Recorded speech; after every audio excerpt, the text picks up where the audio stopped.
Hello everyone, my dear students. In the last class we have discussed about Henry's law. Today we will discuss about vapor pressure of liquid in liquid solutions.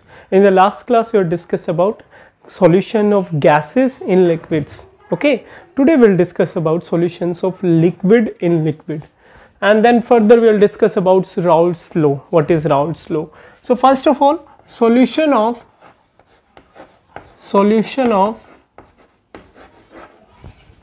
liquid in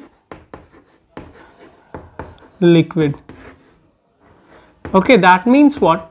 That means both the solute and solvent are liquid.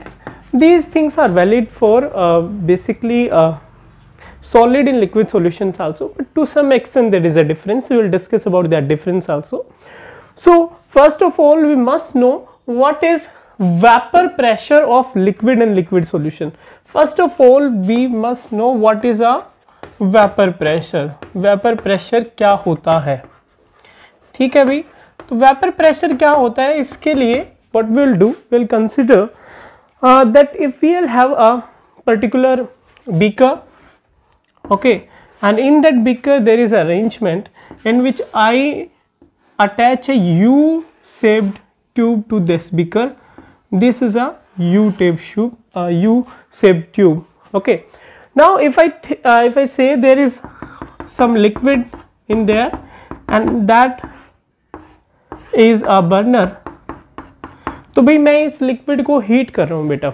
इस liquid को heat करने से क्या होगा, इस liquid के क्या बनेंगे, लिक्विड के वेपर्स बनेंगे. और लिक्विड के वेपर्स, मान लिया कि यहाँ पे ऐसे कुछ बन रहे हैं वेपर्स जो हैं, ये आपके पास क्या है, वेपर है, और ये आपके पास क्या है, लिक्विड है. ओके, और यहाँ पे मैंने क्या लगाया हुआ है, यहाँ पे मैंने लगाया हुआ है, यहाँ पे मैंने फिल करा हुआ है मरकरी.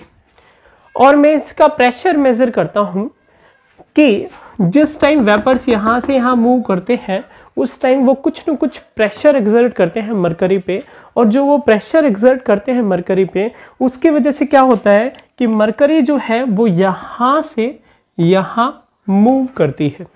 ओके, लेकिन कुछ समय पश्चात, after some time, what will happen कि जो ये इंक्रीज था वो कम होके यहाँ पे आ जाता है. भाई जो ब्लू कलर आपको दिख रहा है यहाँ पे आ जाता है. व्हाई दिस हैपन, ऐसा क्यों हुआ? अब अगर मैं एक बहुत सिंपल सी डेफिनेशन पूछता हूँ वेपर प्रेशर की, तो द पीपल से कि the pressure exerted by vapours, but this is in the case. Actual में ये जो डेफिनेशन है ये आधी है.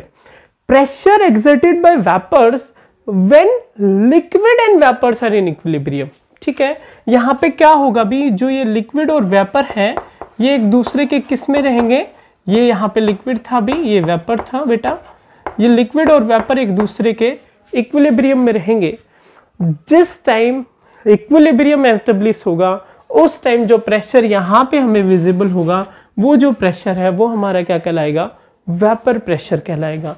सो वेपर प्रेशर क्या होता है, the pressure exerted by vapours, the pressure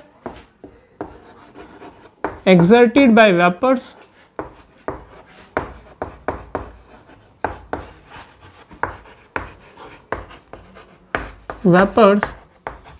when liquid and vapor are in equilibrium. जिस टाइम भी लिक्विड और वेपर इक्विलिब्रियम में हो उस टाइम जो प्रेशर लगेगा वो क्या कहलाएगा, वेपर प्रेशर कहलाएगा.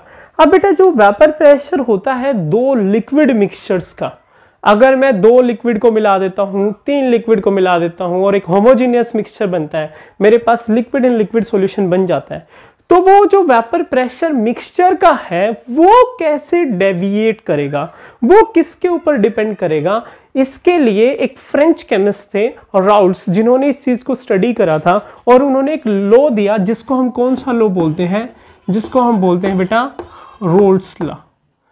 ओके, ये हमारे पास क्या है, रोल्स लॉ. अब रोल्स लॉ हमें क्या सजेस्ट करता है, रोल्स लॉ सजेस्ट करता है कि अगर हमारे पास, say for example, if we have mixture of two liquids, अगर हमारे पास दो लिक्विड्स का मिक्सचर है, से लिक्विड ए और liquid B, if there is a mixture of liquid A plus liquid B, तो बेटा इस लिक्विड ए और लिक्विड बी मिक्सचर पे क्या फर्क पड़ेगा जिस टाइम हम लोग इसको हीट करेंगे? इसमें जो वेपर प्रेशर है वो लिक्विड ए की वजह से रहेगा या फिर लिक्विड बी की वजह से रहेगा, ठीक है, या फिर दोनों की वजह से रहेगा? उस पे क्या डिफरेंट चीजें हैं उसको स्टडी करा था रोल्स ने। तो अगर हमारे पास दो लिक्विड का मिक्सचर है ए और बी, और मैं कंसिडर करता हूं कि इनका जो प्रेशर है वो है पी ए और पी बी, ये जो प्रेशर है बेटा ये होता है पार्शियल प्रेशर। अब बेटा पार्शियल प्रेशर क्या होता है? पार्शियल प्रेशर, अगर हमने भाई बहुत सारी गैसेस को मिक्स करा, ठीक है, या फिर लिक्विड को मिक्स करके हीट करा जिससे वो वेपर में चेंज हुए, तो बहुत सारी गैसेस को मिक्स करने के बाद जो इंडिविजुअल गैस का प्रेशर है, जो इंडिविजुअल ए का प्रेशर है और जो बी का प्रेशर है, वो उसका क्या कहलाएगा? पार्शियल प्रेशर कहलाएगा।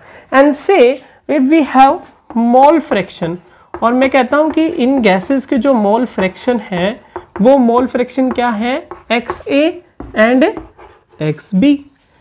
Okay, now what is that thing told by Rolle's law? Rolle's law suggests that the vapor pressure or the partial pressure, we can say vapor pressure also, the vapor pressure of a mixture of gases or mixture of liquid components is directly proportional to mole fraction, is directly proportional to mole fraction of that component। मतलब क्या है कि जो vapour pressure रहेगा या फिर partial pressure रहेगा ए का, वो मोल फ्रैक्शन ए के डायरेक्टली प्रोपोर्शनल रहेगा भी।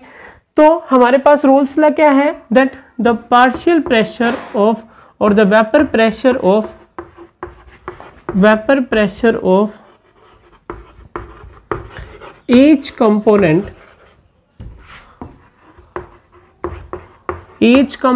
मतलब भाई हमारे पास बहुत ज्यादा लिक्विड्स हैं, एक से ज्यादा लिक्विड्स को हमने मिक्सचर करा हुआ है। The vapour pressure of each components in a mixture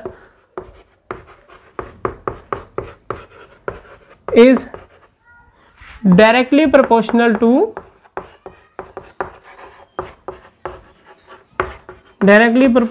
to mole fraction. और मोल फ्रैक्शन किसके भी? मोल फ्रैक्शन ईच कंपोनेंट के, directly proportional to mole fraction of each component. तो भी ये हमारे पास क्या हो जाएगा? अब अगर मुझे रोल्स लॉ के टर्म्स में इस पर्टिकुलर स्टेटमेंट को लिखना है तो ये हमारे पास क्या हो जाएगा बेटा?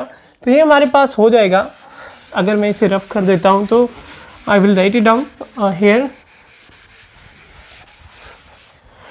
तो हमारे पास क्या हो जाएगा? That P A is directly proportional to X A, ठीक है। अब मैं अगर प्रोपोर्शनैलिटी कांस्टेंट यहां से हटाता हूं तो क्या फर्क पड़ेगा? That P A is equal to X A into P A not. अब ये पी ए नॉट क्या है?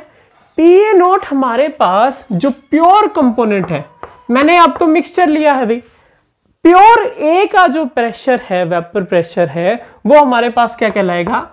P A not. P A not is vapour pressure of pure A, pure A component का जो वेपर प्रेशर है।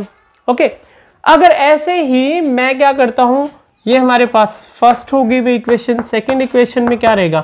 P B किसके directly proportional रहेगा? X B के। और पी बी किसके इक्वल आ जाएगा भाई? X B P B not, ठीक है। तो ये हमारे पास रोल्स लॉ था। अब बेटा अगेन पी बी नॉट क्या रहेगा? पी बी नॉट हमारे पास वेपर प्रेशर रहेगा प्योर बी का, ठीक है। अब हम लोग क्या करेंगे, यहां से हम लोग टोटल प्रेशर की वैल्यू निकाल सकते हैं। तो टोटल प्रेशर के लिए हम लोगों को एक लॉ पता है, that is Dalton's law of partial pressure. Dalton's law of partial pressure. Dalton's ने एक लॉ दिया था अभी पार्शियल प्रेशर का, और उन्होंने क्या बताया था कि जो टोटल प्रेशर है वो सम ऑफ पार्शियल प्रेशर होता है। तो भाई अगर हमारे पास दो ही लिक्विड है तो टोटल प्रेशर किसके बराबर आएगा, P total is equal to बच्चों is equal to PA plus PB। ठीक है, तो ये हमारे पास जो टोटल प्रेशर है वो आ गया। अभी अगर मैं फर्स्ट और सेकंड इक्वेशन से वैल्यूज पुट करता हूं PA और PB की, तब क्या फर्क पड़ेगा, तब हमारे पास इक्वेशन क्या बन जाएगी, सी अगर मैं वैल्यूज पुट कर देता हूं तो मेरे पास इक्वेशन क्या आ जाएगी भी, P टोटल किसके बराबर आ गया भाई, P total is equal to PA XA, PA not XA not XA, PB not XB। ठीक है, ये हमारे पास टोटल प्रेशर आ जाएगा। अभी हम लोगों ने एक चीज पढ़ी थी मोल फ्रैक्शन में, मोल फ्रैक्शन का जो सम है वो हमेशा किसके बराबर होता है, 1 के बराबर। तो 1 किसके, मैं अगर XA की वैल्यू निकालता हूं तो XA किसके बराबर आ जाएगा, 1 माइनस XB आ जाएगा।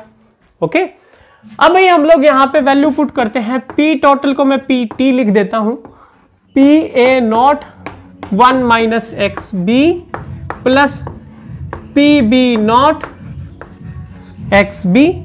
तो ये आपने एक चीज देखा, इसमें जो टोटल प्रेशर है वो सिर्फ हमें क्या चाहिए, हमें एक कंपोनेंट के मोल फ्रैक्शन चाहिए। वो एक कंपोनेंट के मोल फ्रैक्शन XB भी हो सकता है और XA भी हो सकता है, दोनों के केसेस में हम लोग कर सकते हैं। तो भाई ये हमारे पास क्या था, रोल्स लॉ था। एक बार फिर देखिए रोल्स लॉ क्या कहता है, रोल्स लॉ कहता है कि अगर हमारे पास मिक्सचर ऑफ लिक्विड्स हैं, ओके, तो उस केस में जो वेपर प्रेशर रहेगा हर एक कंपोनेंट का, वो मोल फ्रैक्शन उस कंपोनेंट के जितने प्रेजेंट है किस में, वेपर फेज में, उसके डायरेक्टली प्रोपोर्शनल होता है भी। तो अगर हमने लिक्विड A और B लिया तो हमारे पास PA is equal to XA और PA is directly proportional to XA और PB is directly proportional to XB हो गया। तो टोटल प्रेशर किसके बराबर आ जाएगा भी, PA प्लस PB। ये किससे, Dalton's law of partial pressure. फिर मैंने आपको बताया था ये PA नोट और PB नोट हमारे पास क्या होता है, PA नोट और PB नोट हमारे पास होते हैं क्या, ये हमारे पास होते हैं पार्शियल प्रेशर और vapour pressure of pure component A and pure component B। अब बेटा हम लोग रोल्स लॉ का जो ग्राफ है उसे प्लॉट करने की कोशिश करेंगे। इस ग्राफ को अगर मैं प्लॉट करता हूं तो क्या आएगा आपके पास, मैं यहां से रब कर देता हूं, ग्राफ ऑफ रोल्स लॉ। तो ग्राफ अगर मैं प्लॉट करता हूं बेटा, ग्राफ किस किस के बीच में रहेगा भाई, ग्राफ रहेगा, हम इसे ऐसे कंसिडर करते हैं, ये दोनों हमारे पास एक्स एक्सिस है, ये वाई एक्सिस है। ग्राफ हमारे पास किस किस के बीच में रहेगा भाई, ग्राफ रहेगा हमारे पास वेपर प्रेशर, ठीक है बेटा, वेपर प्रेशर वर्सेस किसके बीच में रहेगा बेटा, मोल फ्रैक्शन। वेपर प्रेशर और मोल फ्रैक्शन के बीच में ग्राफ रहेगा। अब अगर हमारे पास क्या है, XA है, XA की वैल्यू 1 है भाई और XB की वैल्यू 0 है। यहां देखो भाई एक बार टोटल प्रेशर पे चलते हैं। अगर टोटल प्रेशर PA XA है और PB नॉट XB है और XB की वैल्यू 0 होगी, यहां पे हमने XB 0 कंसिडर किया, तो टोटल प्रेशर सिर्फ किसकी वजह से रहेगा, सिर्फ A कंपोनेंट की वजह से रहेगा। तो ये हमारे पास जो वेपर प्रेशर है वो किसके बराबर आ जाएगा भाई, ये हमारे पास बराबर आ जाएगा टू PA। हम यहाँ पे PA भी लिख सकते हैं और PA नोट भी लिख सकते हैं। ऐसे ही अगर मैं यहाँ पे XA को 0 करता हूँ और XB को क्या करता हूँ, 1 करता हूँ, तो इस केस में क्या रहेगा, यहाँ पे हमारे पास क्या आ जाएगा, यहाँ पे हमारे पास PB आ जाएगा।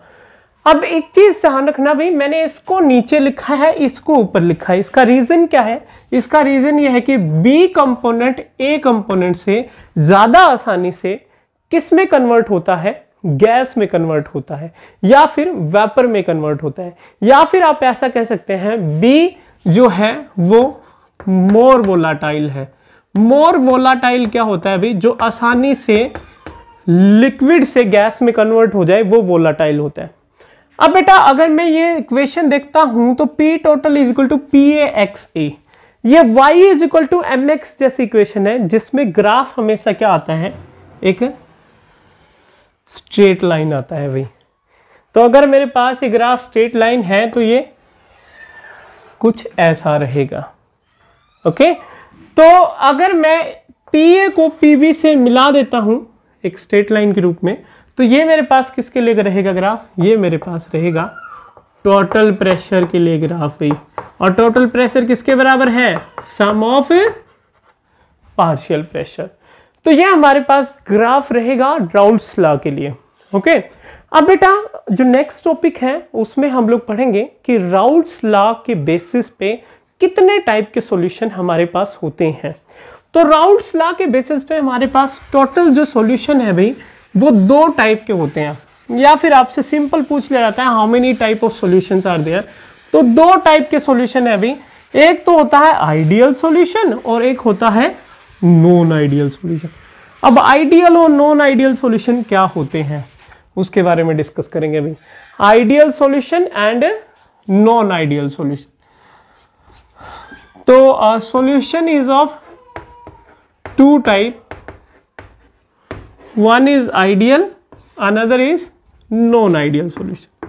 ये हमारे पास है भाई आइडियल सॉल्यूशन, ये हमारे पास है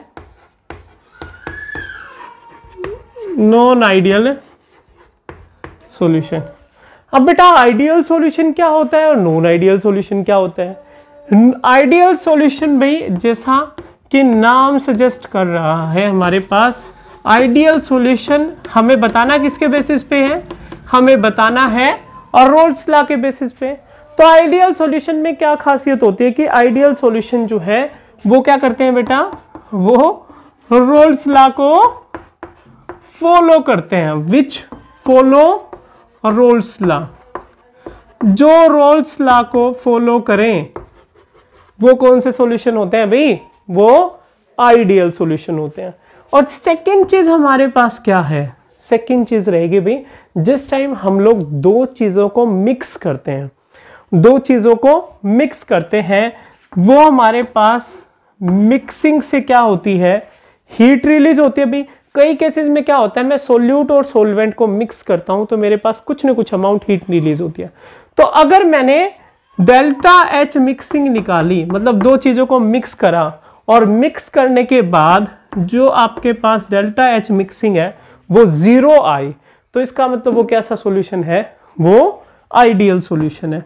अगर मेरे पास डेल्टा V मिक्सिंग मिक्स करने के बाद जो वॉल्यूम में चेंज आना चाहिए, क्या होता है कि हम सोल्यूट और सोलवेंट को मिक्स करते हैं, हमने वॉल्यूम ली 100 ml, आ गई वॉल्यूम 205 204 ml, ठीक है, there is a minute change in volume of solution. तो डेल्टा V मिक्सिंग जो है उसमें कुछ ना कुछ हुई है, लेकिन आइडियल सॉल्यूशन में डेल्टा V मिक्सिंग क्या होता है, 0 होता है। और हमारे पास एक टर्म होती है जिसको हम बोलते हैं अभी एंट्रोपी ऑफ मिक्सिंग। एंट्रोपी क्या होती है, मैंने लास्ट टाइम आप लोगों को बताया था एंट्रोपी, या फिर पिछले लेक्चर्स में जिसमें हमने +1 क्लास में थर्मोडायनेमिक्स पढ़ा था, मैंने आपको बताया था एंट्रोपी होती है रैंडमनेस।